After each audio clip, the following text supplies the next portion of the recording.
What's up guys, Jeff Cavalier, ATHLEAN-X.com. Today we continue a popular series, the best dumbbell exercises, this time for back. But instead of giving you a mind-numbingly boring, poorly copied video with exercise selections that are based on misinterpreted and misinformed EMG data, we're going to do what we always do here on this channel, guys, and bring you the unique training perspective of why we're selecting these exercises based on the goal that you're trying to achieve, as we've done in this entire series. And to do that, I'm going to select the best back exercises you can do with dumbbells for strength, power, hypertrophy or eccentric overload, a metabolic effect, a total body exercise, a corrective exercise, and then also our sort of miscellaneous category. So with that being said, guys, we got a lot of ground to cover. Let's jump right into our first exercise selection for strength.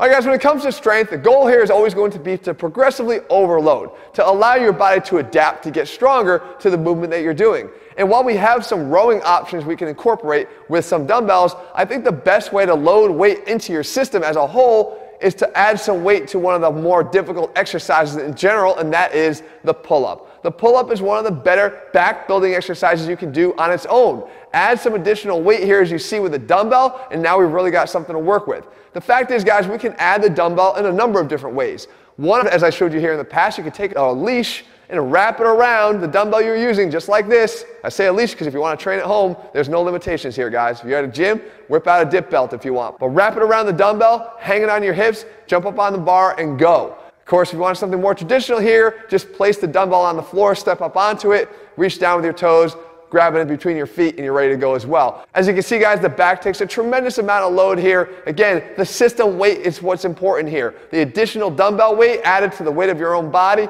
creates a great opportunity for overload and progressive overload by simply adding more weight to the dumbbell each time you do the exercise.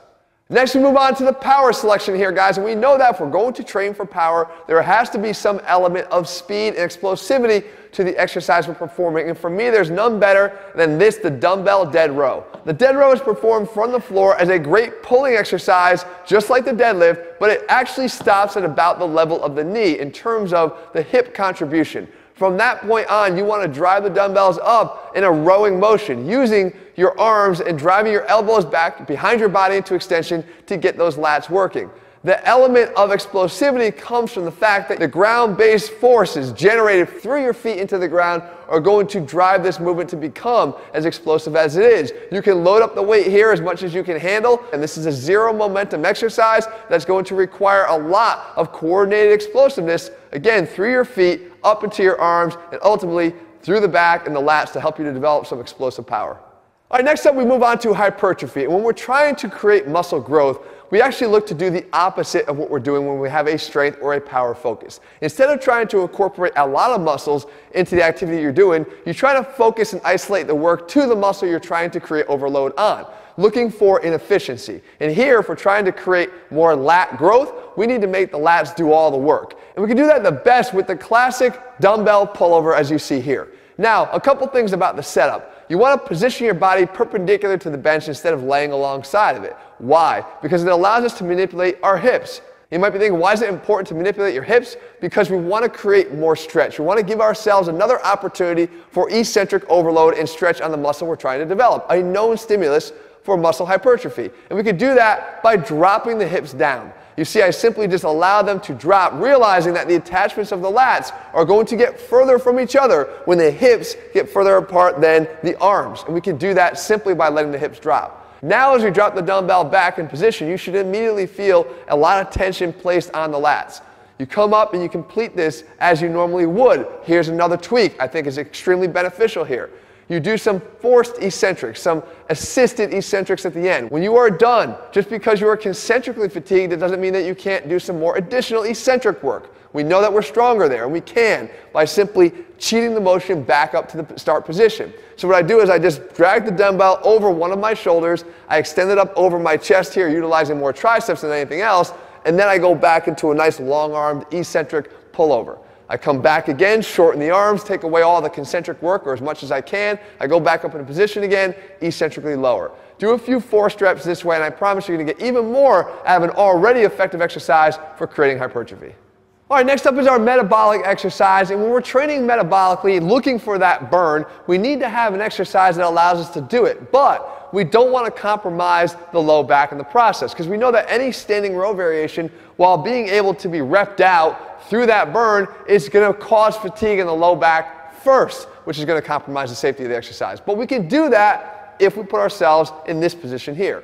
And this is a chest-supported touch row. And we have a couple things to discuss here. Number one, the position on the bench. The bench is going to protect that low back. It's going to allow us to fatigue the lats without having to worry about the fatigue of the low back posturally that we would get in standing. Now we talk about the touch row. We have these dumbbells placed out in front of us, and the ones we're holding are actually being targeted to touch those. Why? It gives us an additional stretch on the lats for additional benefits as we go out with each repetition out in front of the body. Again, realizing the anatomy of the lats is going to require that the arm travel up and ahead of us to get more of a stretch. But additionally, those other dumbbells are literally sitting out there waiting for you to keep that burn going, to metabolically increase the effectiveness of the exercise by simply drop setting right down to them and doing another set as soon as you're done with the first set of dumbbells.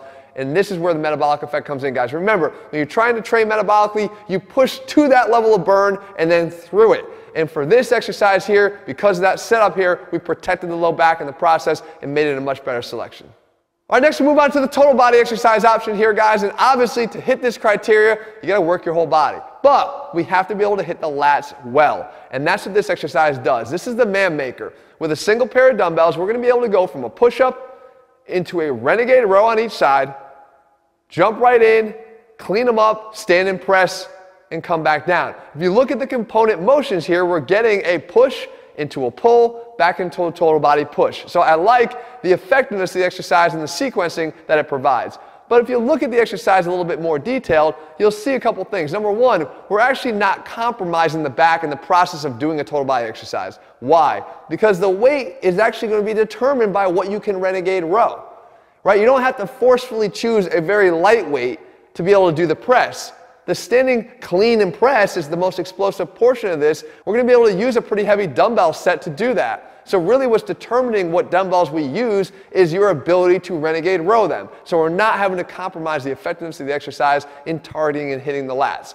A great exercise option. Again, you put this into a circuit, you incorporate it into a total body program, it's going to fit in nicely and it's going to hit your lats in the process. All right, moving on now, we hit our corrective exercise, guys. And you know how important the correctives are. They literally determine, I think, your longevity and how you stay injury-free in your training. When you forget to do these, that's when injuries crop up. In the particular case here at the back, we want to try to work on incorporating the W raise. And where does it get its name from? It's the position of your arms in relation to your body. You're literally trying to form a W.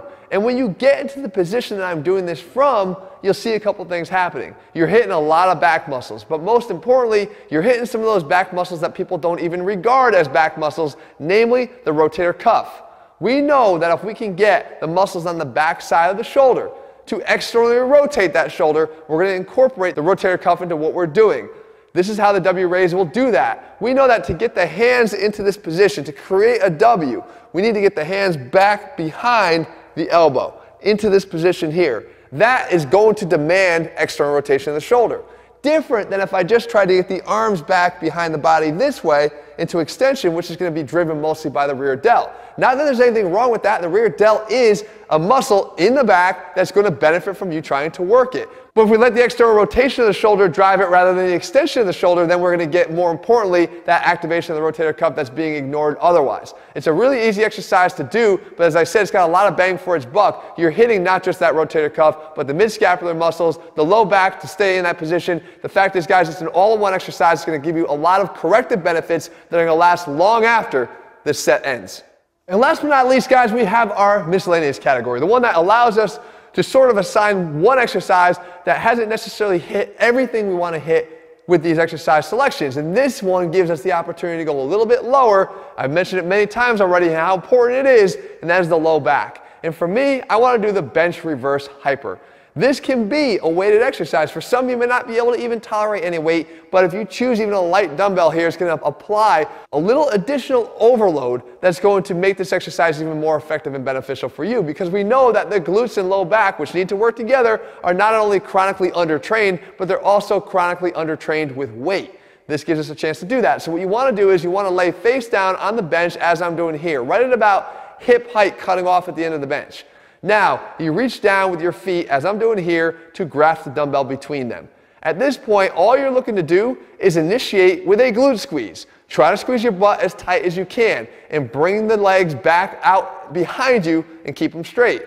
It's going to start as a glute exercise, but what it's going to do is transmit that force upwards into the low back. Again, demanding that the low back coordinate its efforts with the glutes. A very overlooked, undertrained aspect of all people's training is going to get hit really well here. Do these for about 10 to 15 quality repetitions, making sure that you're initiating this contraction and maintaining the contraction with those two areas. Don't look for substitution. Don't try to swing the weight up as hard as you can. The fact is, quality contractions rule the day when it comes to not just the corrective we just covered, but this specialization exercise as well.